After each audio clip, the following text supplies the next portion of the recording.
This female staff member calls out for the next interviewee, Mr. Abhiraj. A disabled young man stands up with the help of his crutches and says, "Yes, ma'am." But when the staff sees Abhiraj's condition, she says, "You'll have to wait for now. Miss Joya, you can go in first." Joya says, "Okay, ma'am," and goes inside. Later, the staff comes out again. Abhiraj, excited, stands up with his crutches and says, "It's my turn now, right?" The staff says, "You'll still have to wait. Mr. Samar, you may go in." Samar replies, "Okay, ma'am," and heads inside. Abhiraj says, "But ma'am, I came here first. According to the rules, my interview should be before theirs." The lady angrily replies, "Look, you'll have to wait. If you can't, you can just leave." Abhiraj says calmly, "It's okay, ma'am. I'll wait." Then he tells Samar, "Please go ahead." Abhiraj sits back down, waiting sadly. After a long time, the staff comes out with her bag. Abhiraj asks, "Ma'am, everyone's interviews are done. Is it my turn now?" The staff says, "What have you been doing here for so long? All the interviews are over." Abhiraj says, "But ma'am, mine hasn't been done yet. You never called me in." The staff says, "Time's up for today. Your interview will have to be tomorrow." Abhiraj, disappointed, leaves. The next day, Abhiraj returns and says, "Ma'am, I'm here." The staff, surprised, says, "Why are you here?" Abhiraj says, "Ma'am,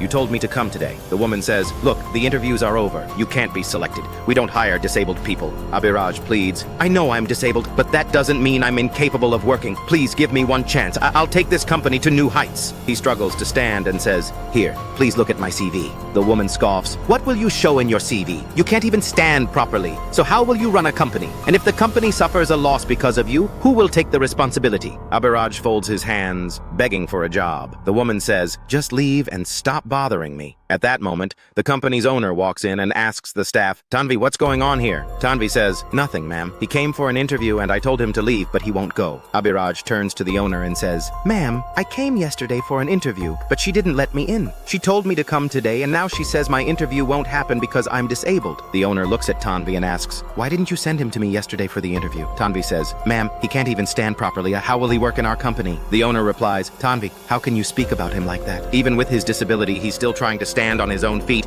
and you didn't even give him a chance? Send him to the interview right now." Abhiraj shows his CV to the owner, and she says, "Tanvi, look, his qualifications are higher than yours. You should never have said such things about him. Who says a disabled person can't do a job? You make mistakes too, but I still keep you here." Tanvi, regretful, says, "Ma'am, I made a big mistake. I didn't think you would actually select him for the job. Please forgive me." The owner says, "Tanvi, I'll deal with you later. Abhiraj, come inside. I'll take your interview." Abhiraj smiles, follows her inside, and the interview begins.